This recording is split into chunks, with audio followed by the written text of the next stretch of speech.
Olá, bem-vindos ao Sindinap pelo Brasil, um programa que visa dar visibilidade aos colaboradores do sindicato pelos estados brasileiros. E hoje nós temos aqui uma convidada que foi deputada distrital do Distrito Federal, prefeita do Gama, diretora da Regional de Ensino do Distrito Federal, secretária de Solidariedade do governador Roriz e hoje é diretora das Mulheres e responsável pela subsede no Distrito Federal. Bem-vinda, Maria Antônia. Obrigado por aceitar esse convite nosso.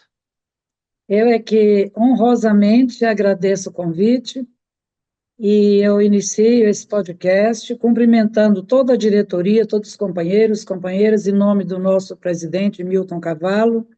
Quero cumprimentar aqui toda a equipe que comanda hoje esse podcast, em seu nome, no nome da Cíntia, e os aposentados, pensionistas e idosos de todo o Brasil, que nós amamos muito. Bem, Maria Antônia, como eu começo todo o programa do Sindinap pelo Brasil, eu gostaria que você falasse um pouco desse seu histórico de atuação e de trabalho pela sociedade. Bom, comecei muito novinha. Eu já, aos 13 anos, eu já vi que eu tinha uma queda pelo social. Eu, filha de meus avós, fazendeira, aquela coisa toda, e nós tínhamos a agregacia rural. E lá o meu avô me levava para a cidade e aquelas crianças ficavam lá sem estudar, os agregados, filhos dos agregados. E aquilo me incomodava muito, porque eu saía na charrete e eles ficavam andando tchau, e eu ia, aquilo ali era como se ficasse um pedaço de mim. Porque, não sei se você sabe, claro que você sabe, naquela época, até uma certa idade, tempo, tinha escola na roça, depois não tinha mais, e lá não tinha. E aí foi quando surgiu um daqueles agregados, mudou e desocupou aquela casa, e aí eu pedi para o meu avô e transformei aquilo lá numa escolinha, do meu jeito. E o prefeito soube que tinha uma menina alfabetizando no meio do mato.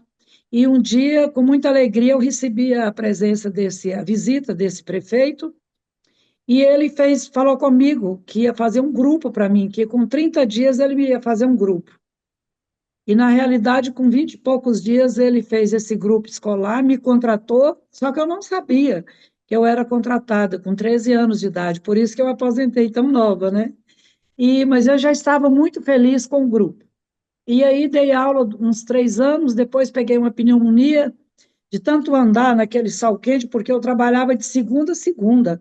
Era sábado era piquenique e domingo era catecismo.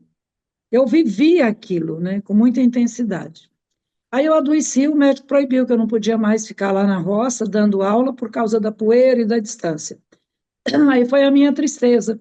Aí o prefeito, como já conhecia meu trabalho, com muito carinho, falou: você vai para a cidade dar aula no Mobral. Falei: o que é isso, Mobral? Ele disse assim: Movimento Brasileiro de Alfabetização. E você só podia dar aula para 25 alunos. O Estado pagava para a gente dar aula para 25 alunos.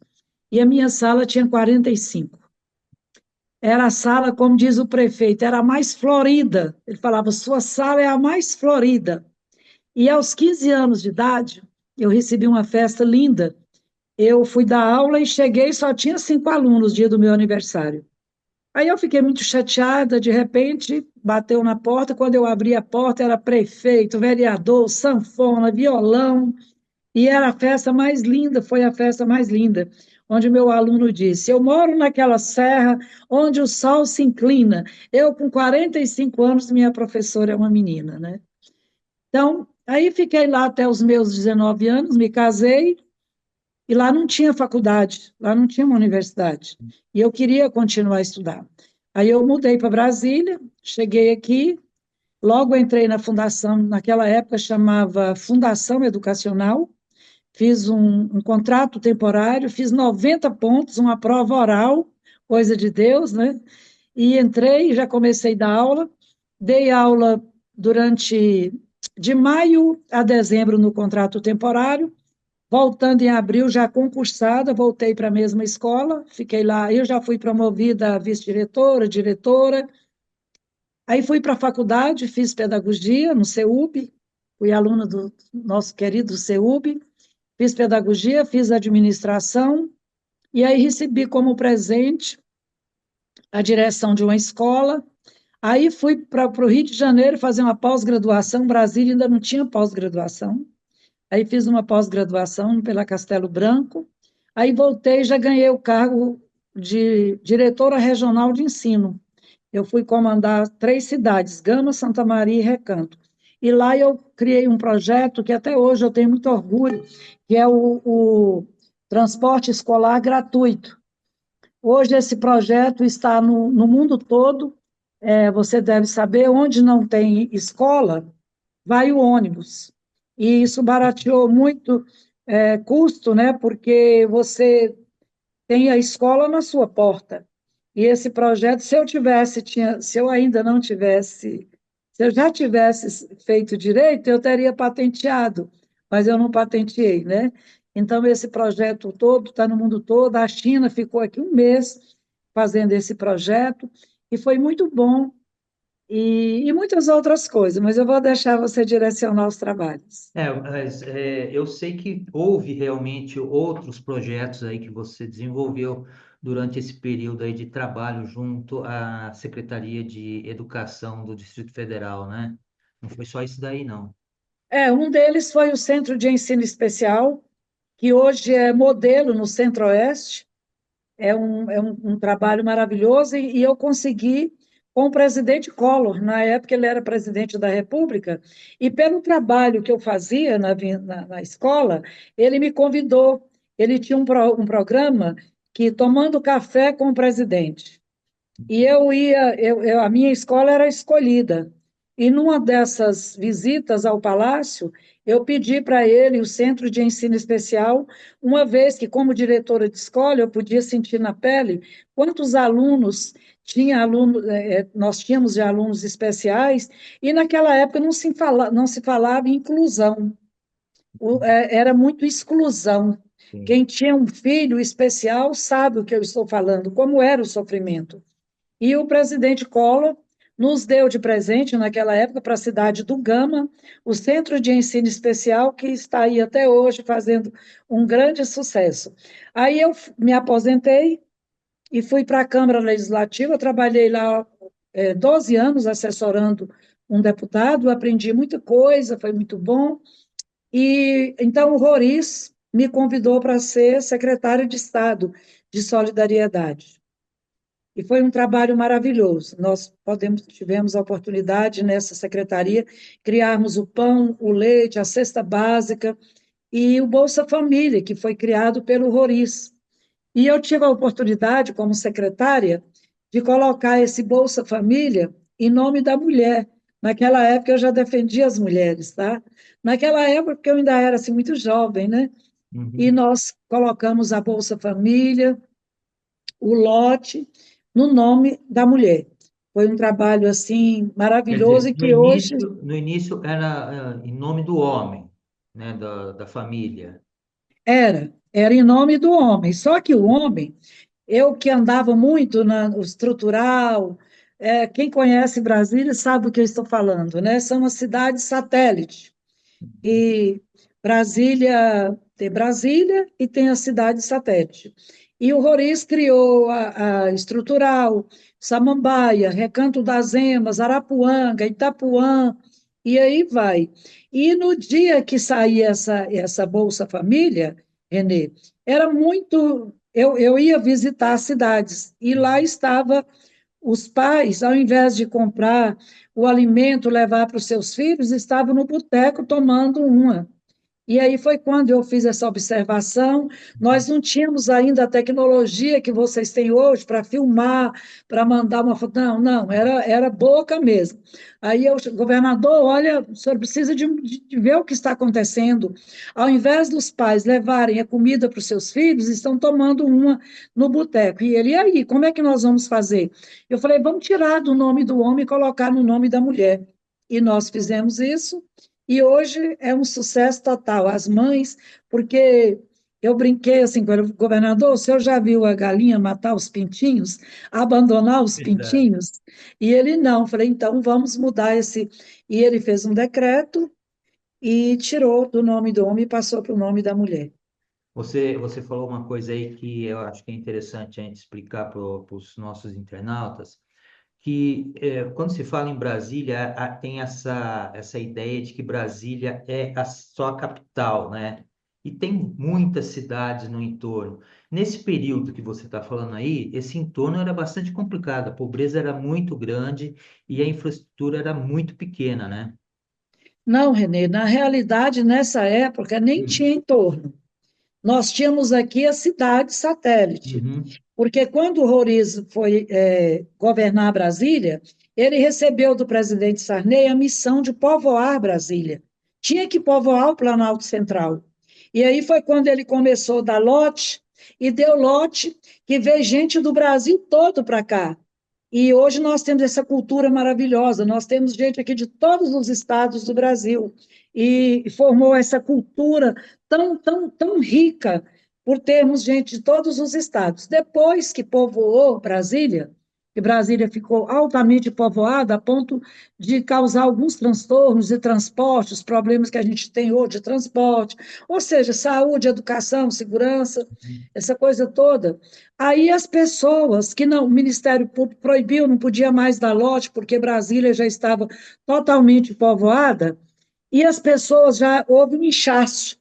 Aí as pessoas começaram a mudar, porque não dava mais conta de pagar aluguel e não tinha casa para doar, lote não dava mais lote.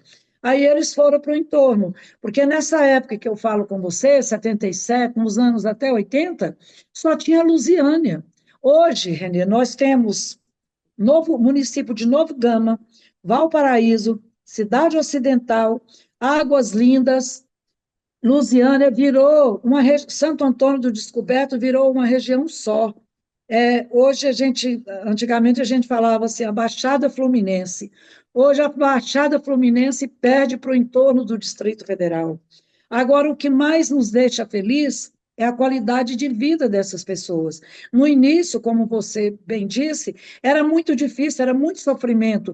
Nós vemos os nossos irmãos saírem daqui para morar no entorno, ou seja, como se fossem expulsos daqui, porque não tinha condição de manter um padrão de vida, e ia para o entorno. E hoje vê a qualidade de vida dessas pessoas, como o nosso entorno cresceu, como o nosso entorno cresceu em todos os sentidos, em quantidade e qualidade de vida. Hoje nós temos assim um entorno riquíssimo. Eu citaria aqui a Princesinha de Goiás, que é Valparaíso, que se você entrar aí, você vai ver quantos mil habitantes, quanto shopping, ou seja, virou uma potência.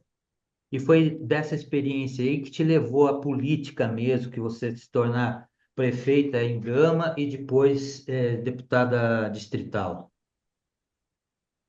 Sim, eu fui, devido a esses trabalhos que eu tive, aí o governador da época, Roriz, você vai se candidatar, o seu nome é o nome mais forte da cidade. E realmente foi mesmo. Durante todo o tempo, o meu nome é o nome mais forte da cidade, né? E eu cheguei a ser deputada distrital, e lá naquela casa eu não me realizei muito, sabe? Porque é muito diferente do que você pensa. Às vezes você está do lado de fora e eu imaginava o seguinte: eu já fiz tanta coisa e eu preciso de ir para aquela casa para eu fazer leis que venham beneficiar essas pessoas. Eu preciso de políticas públicas. E eu cheguei naquela casa e fiquei muito decepcionada, porque lá não é o que você pensa. Quando você chega lá, você não consegue sequer aprovar um projeto. Para você aprovar um projeto, você tem que ter vários anos de casa, muitos conchavos, ou seja, muitos acordos, e muitas vezes esses acordos não são assim tão decentes. E foi uma decepção. E aí, em 2007, eu fui convidada naquela época, para ser presidente, olha que chique, do Distrito Federal, porque nosso estatuto, nosso regimento ainda era esse, né? Presidente do E Sindicato Nacional dos Aposentados, né? Sindicato Nacional dos Aposentados, Pensionistas e Idosos da Força Sindical. Na época eu fiquei assim espantada, porque eu não gostava de sindicato, eu tinha ojeriza de sindicato. Mas, a convite de um amigo, ele me convenceu e eu fui numa reunião e de lá eu saí eleita. Eu não sabia nem para que que eu tinha sido eleita, tá? Hoje as pessoas veem eu tão apaixonada por esse sindicato, né? Que esse aqui, ó, é o meu distintivo de estimação. Eu tenho de deputada, eu tenho de Rotary, eu tenho de Lagos, eu tenho de maçonaria, mas esse aqui não sai do peito. Por quê? Esse sindicato, nele eu me encontrei. Hoje nós, como diretora nacional da mulher, e com essa política adotada hoje pelo nosso presidente Milton Cavallo, que é uma política bem diferenciada das demais sindicais, diferentemente dos outros sindicatos que eu conheci e que eu conhecia, esse nosso sindicato hoje está preocupado com a qualidade de vida das pessoas. E hoje eu tenho o privilégio de trabalhar dentro do Congresso Nacional, como eu sempre sonhei, só que eu subi de posto, porque eu queria a Câmara Legislativa. Hoje eu estou dentro do Congresso Nacional. Eu estou trabalhando hoje nessas duas casas, no Senado, na Câmara dos Deputados, nos ministérios, trabalhando o quê? Aquilo que eu mais amo, que é a política pública, porque o nosso sindicato, o nosso presidente, hoje, a nossa bandeira é trabalhar a política pública para o aposentado, para o idoso, do Brasil todo. E onde é que essas leis são feitas? Essas leis são feitas dentro daquela casa, dentro do Congresso. Maria Ou Antônia, seja, não, só uma coisa que você falou aí, eu acho bom a gente esclarecer as pessoas que no começo dos anos 2000, quando o sindicato foi criado, o cargo que hoje é de coordenador das subsedes o cargo era presidente de subsede. A gente tinha era, diretoria nacional, é, um presidente que era o João Inocentini, e cada subsede tinha o que era denominado presidente, e hoje é um coordenador, né? é, é isso mesmo. E, E tem a nível nacional a diretoria, sim, que é que eleita você em faz parte como congresso, diretora da mulher. e que eu fui eleita no congresso como diretora nacional da mulher. E tenho o privilégio e a responsabilidade de ser a única diretora que moro em Brasília. Então, eu estou aqui diante do poder.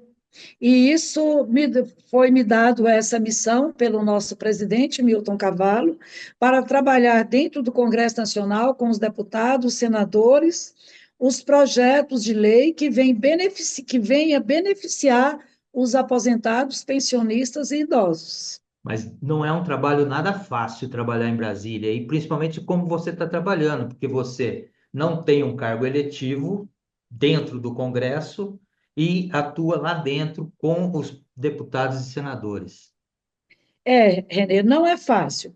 Muitas vezes, um distintivo de deputada que eu tenho abre portas, mas não é fácil mesmo, tá? Principalmente quando essas sessões são fechadas. Mas hoje o nosso presidente, né, eu não me canso de falar o nome dele, Milton Cavallo, com muita sabedoria, ele trabalha junto com o DIAP, com a DIAP.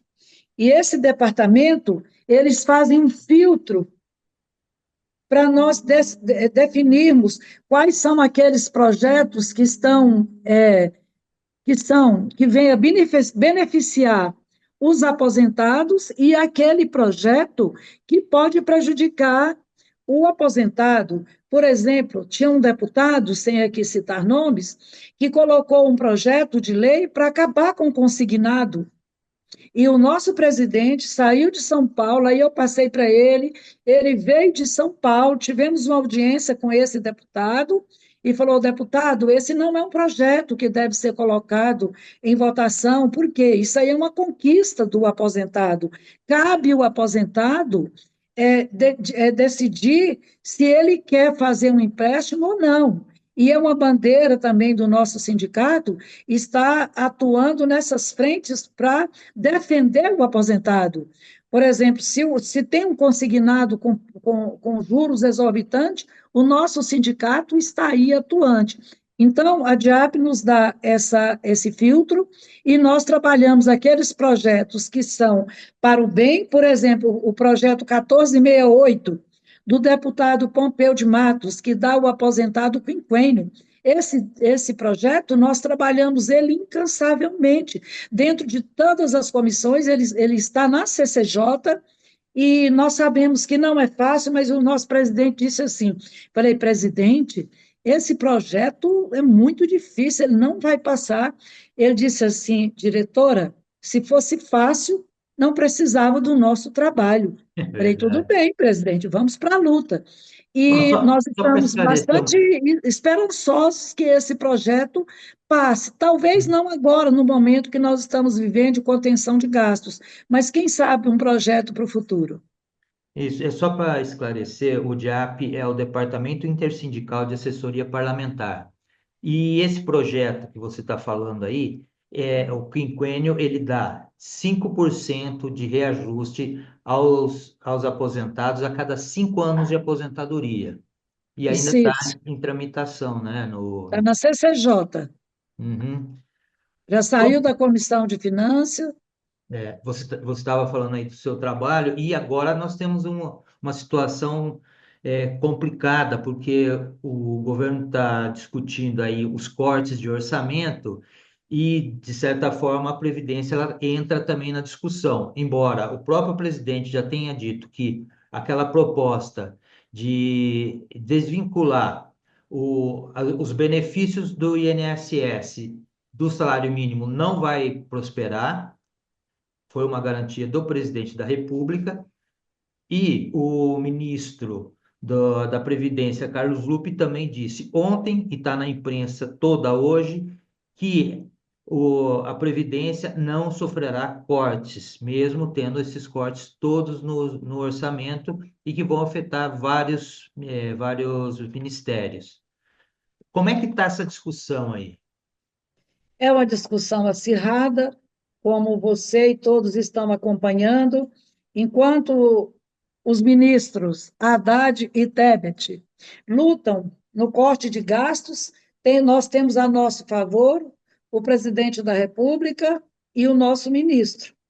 E eu estou, como nós estamos, inclusive o nosso presidente amanhã estará em Brasília, nosso presidente Milton Carvalho, presidente do Sindicato Nacional dos Aposentados, estará em Brasília, junto com o ministro Lupe, para realmente acompanhar de perto esse momento tão difícil que está sendo para a Previdência. Por quê?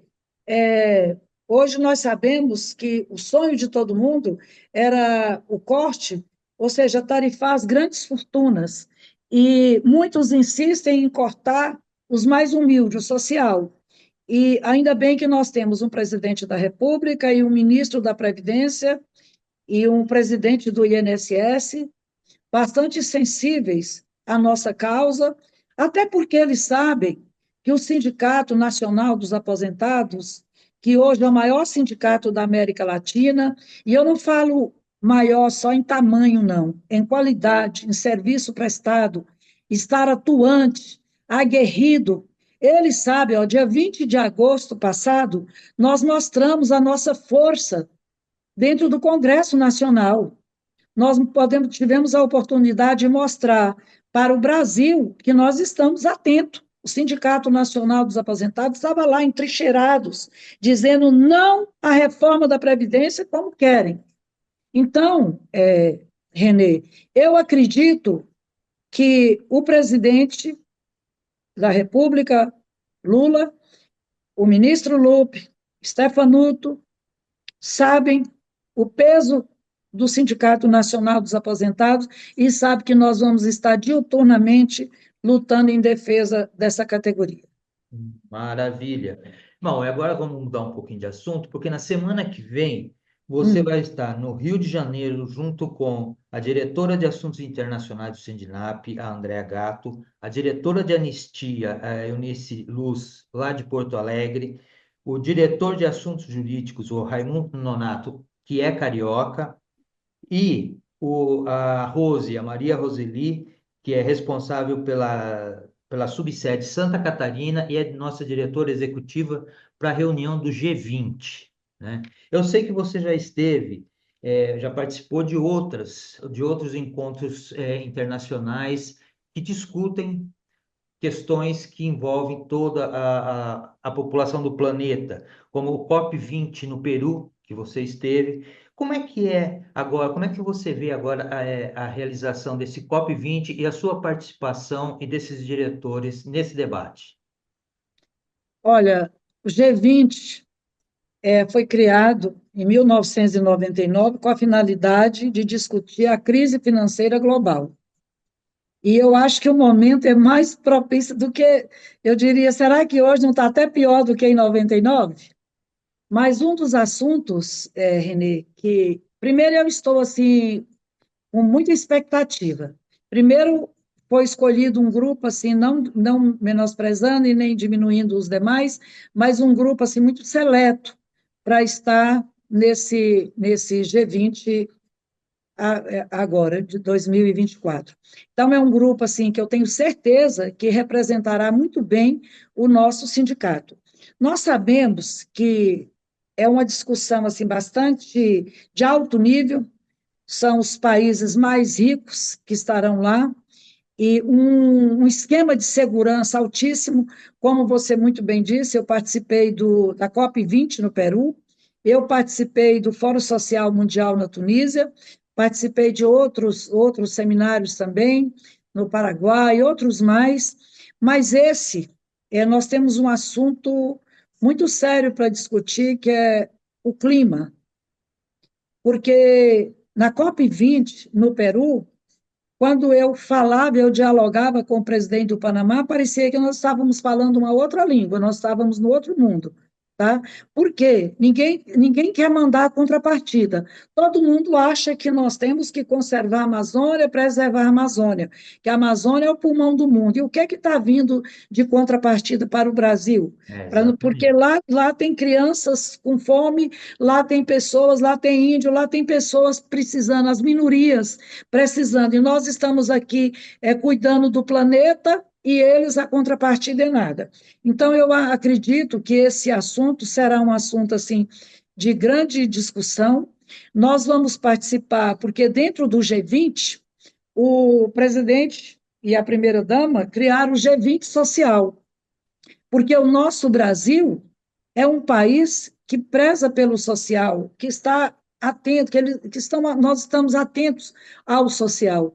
Então, eu achei assim de muito bom, eu vi com muito bons olhos essa sensibilidade do presidente Lula em criar o G20 social, tá? E eu estou esperançosa e eu acredito que nós vamos fazer um trabalho muito bom para representar o nosso sindicato à altura do que ele merece. E lembrando que o ano que vem nós temos a COP 30, COP30, a já COP falei de nome, 30, eu já falei para o é, Fernando, lá de Belém. Lacerda, a turma está lá, Ele né? me corrigir. Então, e eles já estão atuando na organização, acompanhando tudo de perto, e o Sindinap vai estar lá também, lá em Belém do Pará, durante a COP30. Então, vai ser muito importante, assim como é importante essa reunião do G20 aqui, que o assunto meio ambiente vai estar com certeza em todos os debates. Bom, Maria Antônia, nós estamos terminando já o nosso bate-papo aqui. Até estouramos o tempo, mas Foi tão rápido. é bem rápido. Quando o papo é bom, passa rápido mesmo. E eu queria que você deixasse um recado para os nossos internautas. Olha, antes de deixar um recado para os internautas, eu quero deixar um recado para o Brasil, principalmente para as autoridades, que nós precisamos muito de políticas públicas para o idoso. Não vou dizer nem para o aposentado, porque o aposentado eu aposentei com 40 e poucos anos, mas eu tive um privilégio que hoje poucos têm. Mas eu queria deixar para o idoso que o amanhã, que a gente tanto fala, que o amanhã é hoje e que o futuro é agora. Então, nós precisamos de um olhar atencioso das autoridades para com a pessoa idosa, porque eu torço para que todos eles sejam idosos amanhã. E eu acho que a melhor coisa é ser idoso. Então, é o recado que eu quero deixar. E para os internautas, você perguntou, é para onde que eu quero deixar uma mensagem? Para os internautas. Ah, para os internautas. Nós da melhor idade, ou da terceira idade, que eu acho que é melhor a terceira idade, porque a melhor idade é 30, 40, é, que nós precisamos muito de vocês, principalmente nós, os idosos. Parabenizá-los por essa tecnologia. Hoje nós estamos vendo aí o avanço com essa inteligência artificial, que eu fico meio perdida, tá? E que esses meninos que estão chegando agora, que usem essa tecnologia para o bem. Por quê? Porque nós confiamos muito em vocês e nós precisamos muito de vocês. Quero agradecê-los essa oportunidade. Você imagina se não fosse esses internautas, você estaria em São Paulo e eu aqui na minha casa, participando de um bate-papo tão bom como esse? Nossa, era impensável antes, né? Pois é, quem imaginaria isso, né? Eu que fui pegar um computador com 50 e tantos anos, mesmo assim, com medo de ligar, com medo de pegar naquele ali, e hoje nós acabamos nos familiarizando muito com o celular, e É. às vezes ainda apanhamos tanto, né? Que aí, quem sabe é vocês, como vocês sofrem para nos ajudar, para nos ensinar a trabalhar no Brasil todo. Então é esse, é parabenizá-los pelo trabalho e que vocês sempre use essa tecnologia, toda essa inteligência para o bem, como vocês têm usado. E agradecer essa oportunidade de falar para o Brasil. Gostaria de falar muito mais, de falar do meu trabalho aqui como mulher, mas o tempo é curto e ficaria bastante cansativo, né? Mas o Março Mulher, você vai fazer um podcast comigo, né? Ah, com O Março certeza. Mulher de 2025, tá bom? Não, oportunidade não vai faltar, Maria Antônia. A gente vai voltar a conversar sim, o papo foi muito bom. E eu quero agradecer mais uma vez a sua presença e aproveitando, eu quero agradecer também ao Vitor, ao João e ao Anderson, que eles ficam Meninos aqui, lindos! eles ficam aqui nos bastidores, na área técnica, nos dando suporte e sem eles também não seria possível ter o programa. É Mais, verdade. mais uma vez, obrigado. E nós encerramos aqui o Sindinap pelo Brasil e na próxima semana estaremos aqui de novo na sexta-feira, às 15 horas. Até lá.